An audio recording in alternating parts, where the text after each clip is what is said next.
Photoshop Beta has a new feature that allows you to create dynamic text that automatically adjusts its size based on the dimensions of the bounding box. Let's check it out.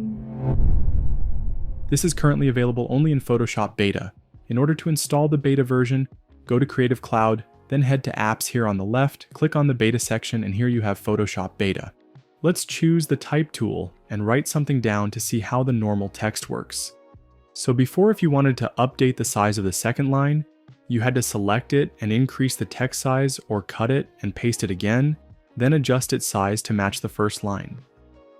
But now with this new feature, you can type something down, and then you have this new button here with a T and a flash sign next to it that turns your normal text into dynamic text. First, we'll make the text box larger, and notice how the text automatically adjusts to fit the width and height of the box. If we make it even bigger, you'll see it continues to reflow dynamically within the space.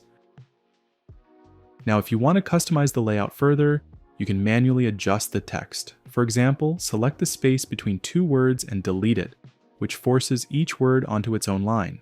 You can also tweak properties like tracking by selecting the text and holding Option or Alt, along with the left or right arrow keys.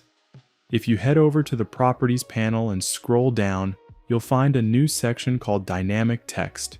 Here you can adjust the space between words by clicking this icon and dragging left or right.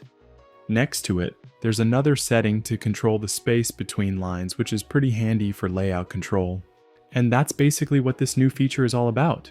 Will you start using it once it rolls out in the public version of Photoshop? Let us know in the comments below.